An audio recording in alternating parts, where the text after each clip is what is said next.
The following was recorded in front of a live studio audience at the Studio 21 Podcast Cafe. This is the United Podcast Network. Welcome to the raw and uncensored Ambitchious podcast. I'm your host, the original HBIC, Katie Boyd.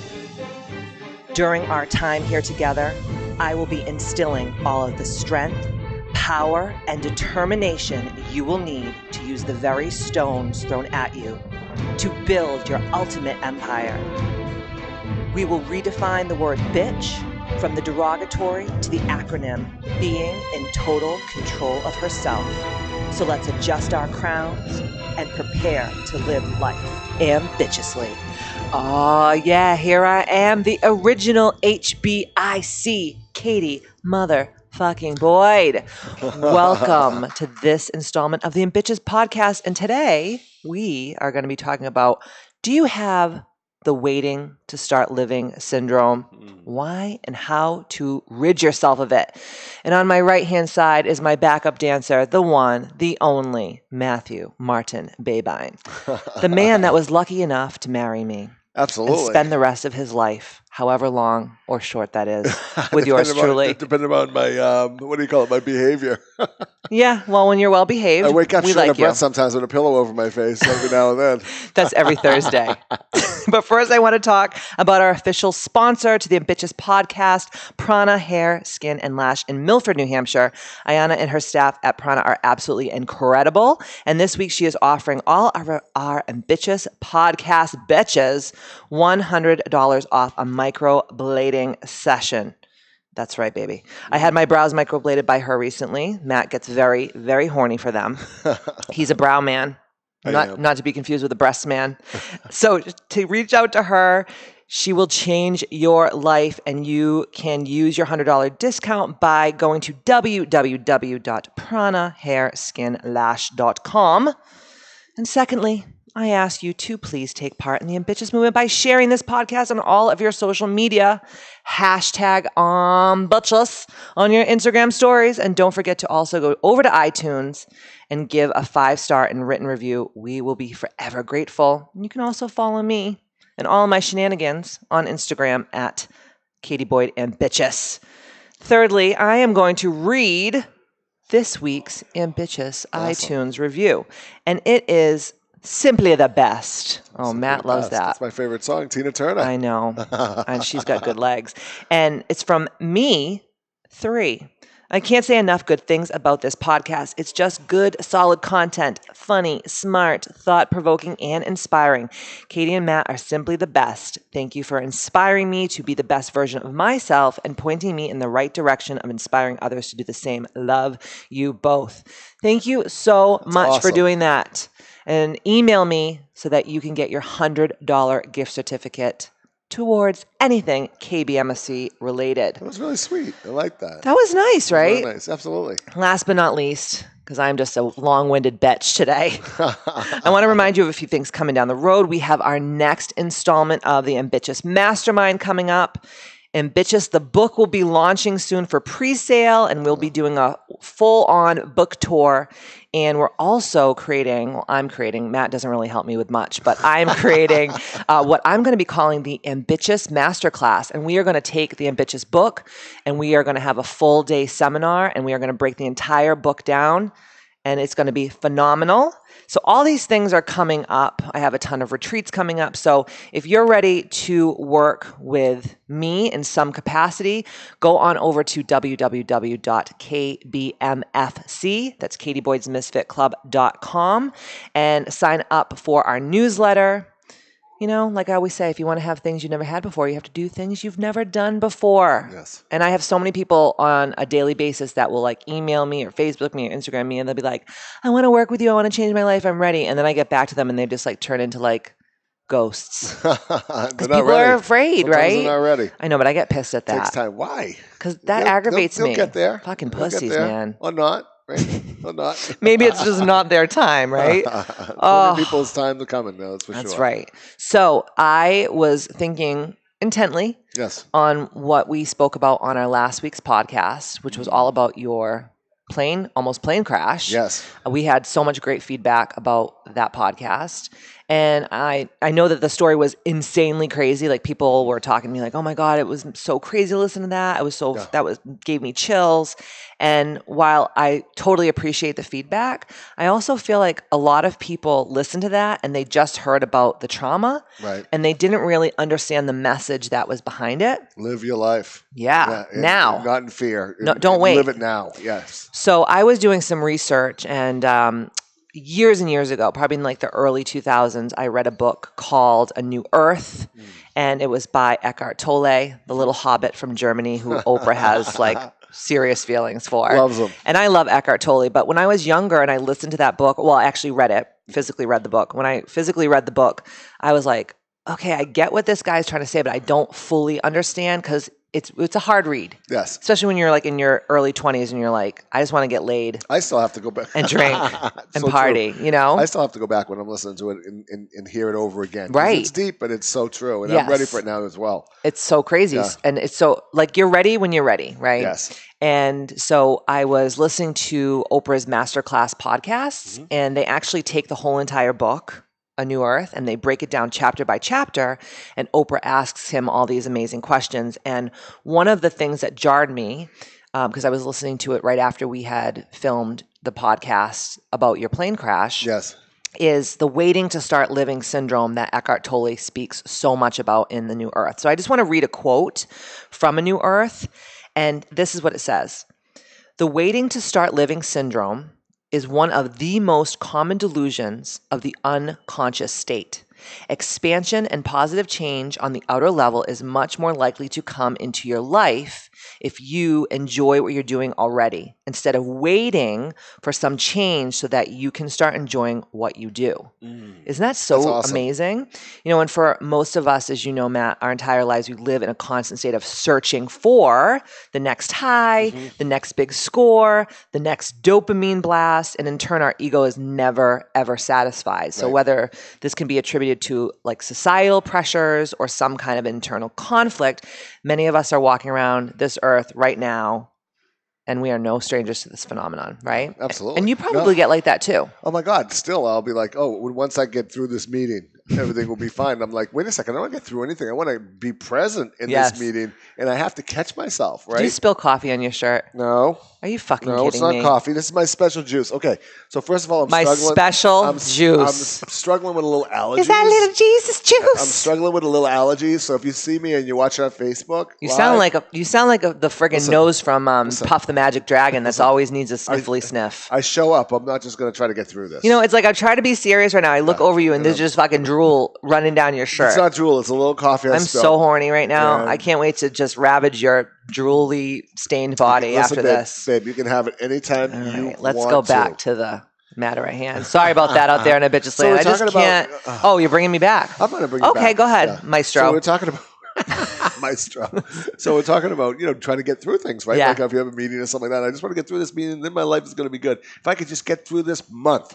Why don't you just get through your life and just go and jump in the grave now? Yep. No, you should be planning and enjoying it Yep. and bringing yourself back into the moment. Agreed. Right? You know, we've convinced ourselves that our lives will finally be complete or have meaning if we obtain like this missing link, right? Right. It's like the holy grail of success. What does that mean? The Chupacabra. Yes. You know what the Chupacabra I is? don't have any idea. What is Oh the my Chupacabra? God. It's like this thing. Chupacabra. Let The me say that word. Chupacabra. Chupacabra. I like that. Mr. Ed Sullivan, do you know what the Chupacabra is? I do not. Oh my God! Wow. You don't? Well, I'm You're here- so intellectual. I'm Come on. here. Very much. I'm here to learn. Well, the Okay. Chupacabra is this like mystical animal that looks like kind of like a wolfy type serpent thing Oh, in South America, and it sucks the animal's blood dry. really? But it doesn't exist. It's like, well, it probably does, but it's like Bigfoot. Okay. So when you say the Chupacabra of something, it's like it doesn't exist. It doesn't exist. Okay. Yeah. Huh, Does that make nice. sense? Yes. All right, I'm glad I educated all the men in the room. Yes. It won't be the first time, Good won't job, be the good last job, time. Ambitchious one. So it could be a bigger paycheck, a nicer car, a better boyfriend, or maybe a husband that doesn't spill shit on his shirt everywhere you fucking go. Well, you should have married a dry cleaner. Next lifetime, I will. I'm definitely not a dry cleaning type of guy. I spill sauce on everything and coffee. Oh my God, every shirt in this friggin' thing. But I'm such a loving soul. No, you really are. But we always think like everything is out there. Yes. And it's not in here. And remember that we have everything we need inside of ourselves to feel real joy and true satisfaction. And yet we keep like chasing this elusive dragon, right? And a lot of our struggles around the fact that we are in this modern age have endless opportunities, right? We have endless opportunities and we have an abundance of choices. So this is what fucks us up. Yes. Because like 100 and something years ago, we didn't have social media. We didn't have all these opportunities. It was like, if you are like a dry cleaner, you're a dry cleaner from the time that you enter the workforce, probably till you take your last breath. Right. But now we could be like, well, I could be like, for me, it's like, well, I could be a motivational speaker. I could have retreats. I could have a wellness center. I can be over here. I can dress up like a fucking unicorn and run around naked in Market Basket. Which is all cool. But yeah, but is it you though? have to enjoy the process of what you're doing. But I think it's too much. It's too many opportunities. I think so. Yeah, you're right. Yeah. You know what I mean? I would zero in on one thing, do that, and enjoy that process of that thing. But it's like always the grass is always greener. Sometimes it is. So I was thinking the other day, I was on social media and I was like looking at this guy who like sold all his belongings and he quit his like shitty 9-to-5 cubicle job. And then he just was like, I'm traveling the world. Now, mind you, this kid's a trust fund baby. So, yes. All right, let me just throw that. Let me just throw that in there. But so like you see this guy quitting his job and then like traveling all over the world and you're like, I want to fucking quit my job and travel all over the world and just be a vagabond. And it looks really sexy. Yes. So this is what happens to people. They think like, oh, if I could just do this, then I'll be happy. Yes. And then their whole life, instead of living in them now, they're always thinking about like, what else is there? And it's a journey too, because whether it's a financial goal or a physical goal or to achieve a thing goal or have something in your possession goal, how many times you get it and it's like, oh, is that it? All the time. Right? And all the time. And people that really are high level achievers, they'll talk to you, and especially if they're older, and they'll be like, the best time is while you're working towards that goal. Yes. That's the juice, right? And then make sure that you set up another goal, right, when you're ready to achieve that goal, right? We talked about it when you're writing your book now. Yes. Because you're like, oh, my book is almost done. And what did we say? Well, you better set up another one, because once that happens and it's over and it's done, you're going to be like, oh, okay, no, you always have to have something. That's why. It's really because I'm the sugar mama of this relationship. And this is why I can spill shit on my shirt, because I know I can afford the cleaning bill because she's doing all the damn work. I work hard for the money. No, but it's funny because if you think that once you get this, you're going to feel whatever, right? And but it's all an illusion. Yeah. And if you talk to people that have achieved it, and they're older, and I say older because it's the mature person that, like the 75, 80-year-old, it's like, oh my God, the best times were when we were just starting our business and we were just having soup and we couldn't make one payment and we couldn't do this. And then it was all that stuff that you do and achieve and all of the stuff in the middle. That I think we've really lost.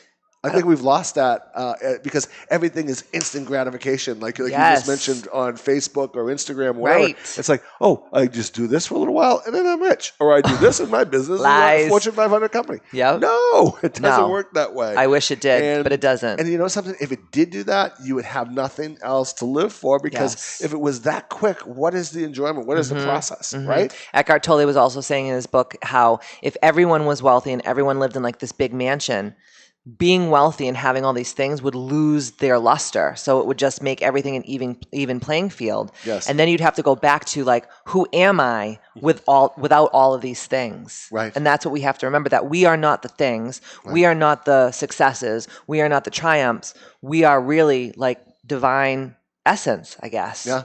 Right? Absolutely. Yeah, that's good. But that's what I'm saying about the Instagram, Facebook situation is like you see these people and you're like, oh my God, like how did they get to this place? Like they had less than I had or whatever. And it's just like you didn't see the years of struggle. And like you said, like eating soup. And that was what he was remembering. Ramen, you mean ramen. Ramen or soup, or maybe he was married to a beautiful Portuguese woman and they were getting really good Portuguese soup. Maybe. Right? But it was like, we just had our soup and we were worried about the electric bill coming in. Yeah, we were sleeping on an air mattress. We had the best of times and, we worked hard, and having a partner to be able to lean on and all these different components to it is actually the juice of life, right? Because if you just go from here to there, you see people that become overnight successes. They get a lot of money and then they're drugging themselves, they're drinking themselves, they're losing their money. There's a reason, there's a process. You have to gain the wisdom along the way to be able to earn that passport to be in that position. Right? Absolutely. I'll say I worked at a bunch of startup companies, right? And really, 3 guys sitting around a card table with crappy old computers, that's all the fun that you remember, right? Yep. Once you get to success, in a lot of ways, that divides people. Right? 100%. All of a sudden, it's, we lost our way. We got to get that money, right? So people 100%. start acting very differently. So for me, the best way to judge someone is, how are they after they succeed? Right. Right. That's great, Ed. That's so true. I was thinking about you the other day because Matt and I were watching Decoding Bill Gates' Mind on Netflix. Have you seen it yet? No. Oh my God, it was so good. And Phenomenal. his mentor is Warren Buffett. Right. So there you got Warren Buffett and Bill Gates, who combined income is like, They own the United States. yeah, they could just own everything, But right? they're giving it away, right? 100%. A lot, Oh, the things that they're doing, it's like phenomenal. But it's funny because Matt and I were laughing our asses off because they're out to lunch and they're like in these schleppy clothes. Like they're not like in Gucci, Ferragamo. They're in like these schleppy clothes and they're eating like a hamburger and French fries. And Warren Buffett's like pouring like a real Coca-Cola and Bill Gates is drinking a Diet Coke and they're just like sucking on their fingers like after they eat stuff. And then Bill Gates actually will go once a quarter, he'll go what he calls a think week. And he'll take a bag of books and he'll go to this like obscure little shitty ass cabin in the middle of nowhere. And he'll just go there for a week and read and think and create. He's not in some like 30,000 square foot mansion. Like with it's a little like a boathouse with a stocked full of Diet Cokes. Yeah. So just Diet Cokes and his books. It's madness. But what I loved about it is here they get the most two powerful, unbelievable powerful men. And here they are just taking pleasure in a burger, in a conversation. Well, yeah, and they're just loving talking. Really pleasure in each other's company. Absolutely. Right? It's so true. And that's the moment, right? So we got to go back to that. Yeah. So I'm going to teach y'all how. Sounds good. Yeah. So experts in the arena say that there are 3 modalities of awakened doing. So awakened doing that can significantly help you overcome this waiting to start living syndrome. So here are the 3: acceptance, enjoyment, and enthusiasm. Probably 3, you probably didn't think that was going to come out of my mouth. So acceptance, enjoyment, enthusiasm. Each one of these modalities holds within it a certain vibrational frequency of consciousness. You must be hypervigilant in making sure that no matter what you are doing, that you are engaging and implementing at least one of these modalities every time that you do anything. So because if you're not, you'll experience suffering, which is why people are suffering emotionally and spiritually in the first place. They are attached They are detached from the now and are always thinking about the future. And this is a huge problem, especially in our Western world. Do you agree with this? Absolutely. Yeah. So have you ever heard friends, we were talking about this before, have you ever had friends or family say, if I can just get through this week, I'll be fine? I'm culprit to it. I think everyone does it. Or if I could just make more money, I would be happy. Or if I could just find the right person to be with, then I could feel love. All of this is waiting to live sickness. We must cure the disease because it's killing our joy. So, number 1, acceptance. So whatever you cannot enjoy doing, you can at least accept it. Mm-hmm. So whatever you cannot enjoy doing, at least accept it. So I'll give you an example, because this has happened before. Your tire goes flat, you're driving somewhere, and you're like, fuck my tire, and you're screaming, and you're complaining the entire time, and you're like kicking your car, and you're like, I'm gonna be late, and then it sucks, and all this stuff. So you have 2 choices. Either you change your damn self or you wait for AAA to come, right? But in the tire being flat and whatever, why are you going to scream about it? Why are you going to complain about it? Why are you going to go ham about it? Just accept it. and fix the tire or whatever. But it's like, sometimes you get a flat tire, maybe because it's, protecting you from something else. Absolutely. Right? So if you really believe the universe has your back, right, sometimes things get in your way, so it slows you down. Yes. So maybe you're not going to have an accident up the road. I mean, I think of things differently. I look at traffic as, okay, well, because you're woke. That's why you think of things differently. I'm here because I'm supposed to be here. If I'm in this traffic, what can I do right now? What can I put in to listen to? Yeah. Or who can I make a phone call to? Right. Or, whatever the case may be. Or just meditate. I was in traffic yesterday. I called Jill. I got the voicemail, and then she called me back. And I'm like, but those are the things when you're in traffic, you can actually think about, I have to do this or I want to do that. Yes. Or just be present. Yes. People will be late for things at the studio.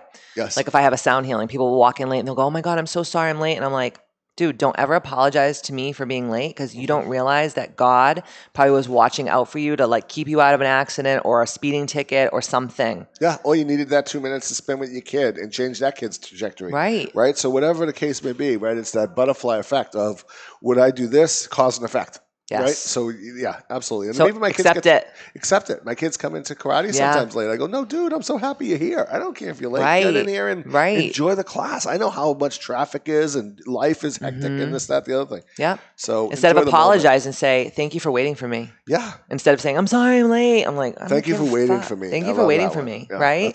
That's a good one. And number 2 is enjoyment. So enjoyment will replace wanting when you make the energetic shift. When you want something, it's the ego's delusion that you are separate or disconnected from the source energy. Through enjoyment, you link into that creative energy of the divine. And when you make the present moment of your life, your focus, your everyday life then turns into a constant flow of bliss.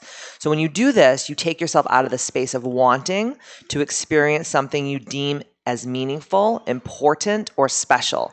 Just be in the now. Enjoy the now. Even if you have to adopt the mantra of be here now, be here now, be here now. That's right? awesome. Yeah. So it's like we're gonna have to do shit. Like I talked about a couple of podcasts ago. Like we're all gonna eat a shit sandwich. Yes. No matter what we do, especially for work, or even like raising a family, or whatever we do on a daily basis. That's part of our life. We're gonna eat a shit sandwich. You have to just say, well, what's the flavor of shit sandwich that I enjoy eating the most? And then just enjoy that shit sandwich. Even if it gets stuck in your teeth and you need a little bit of yoo-hoo to wash it down, enjoy it. Absolutely. Right? Yeah. Yeah. Because there's 3 things. Actually, I actually saw something that our good friend Sanjeev Chopra shared. Yes. And it was something they shared. It was talking about, if you're depressed, you're thinking about the past. Obviously. Yep. If you're having anxiety, you're thinking of the future. Yes. And if you're in peace and you're mindful, you're in the present. Absolutely. Right? You're being right now, whether it's in the flat tire or the traffic or the conversation with your child, whatever it is, be in that moment. Right. I thought that was really cool because it was just 3 things. Yep. And he shared it. And here he is, brilliant doctor. And he's like, these are 3 things. This Absolutely. is great. And you can get it. I was meditating today and, I was doing my meditation and all these thoughts were coming up like, okay, today you have to put all the stuff on the porch for the fall. Like these thoughts, and then I'm like, where is that stuff? I'm not happy about that. No. Shut up. Just kidding. So I'm like, oh, Katie, you have to do that. And I'm like, no, go back to my meditation. Be in the now. I kept pushing myself back. And then I'm like, oh my God, we're going to Portugal. I have to put off my butcher box delivery. I'm like, why is this happening? But I kept bringing myself back. Yes. And then like midway through my meditation, I was just like, you fucking silly bitch.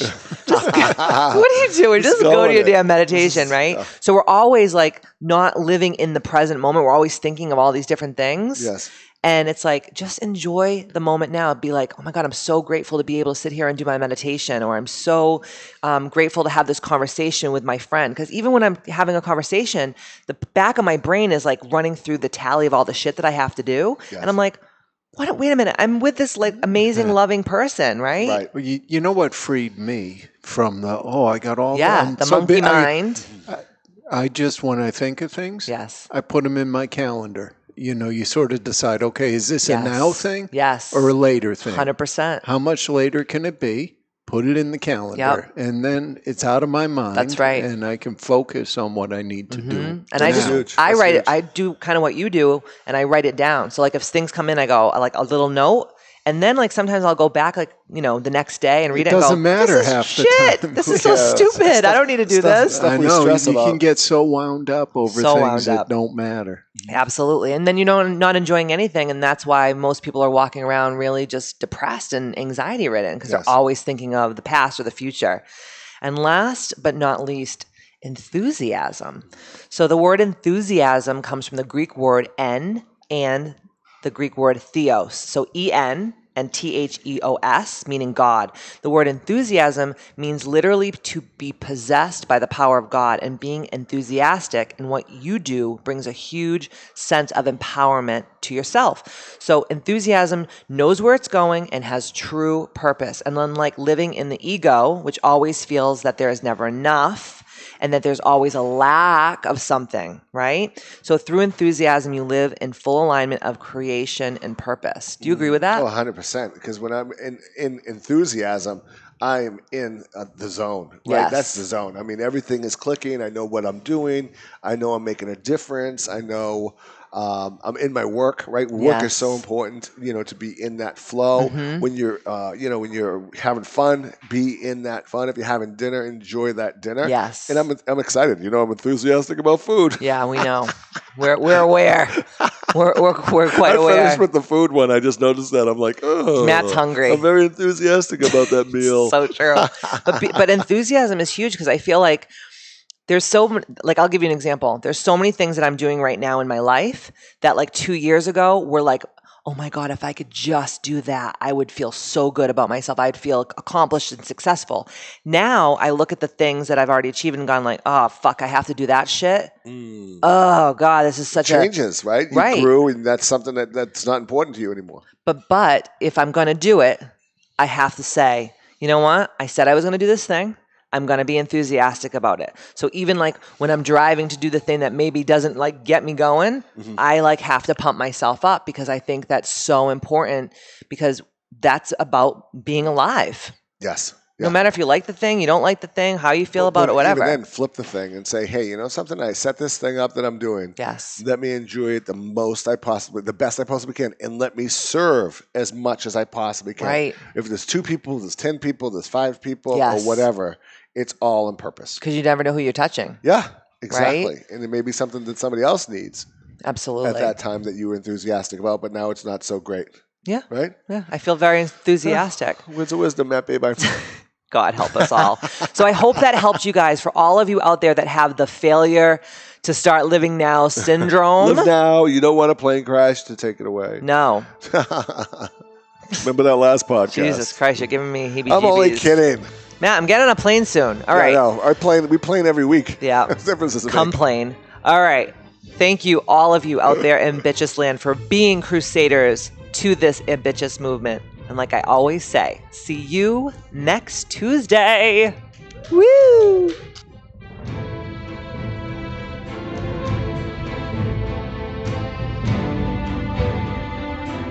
The views and opinions expressed by the hosts, guests, or callers of this program do not necessarily reflect the opinions of the Studio 21 Podcast Cafe, the United Podcast Network, its partners, or affiliates.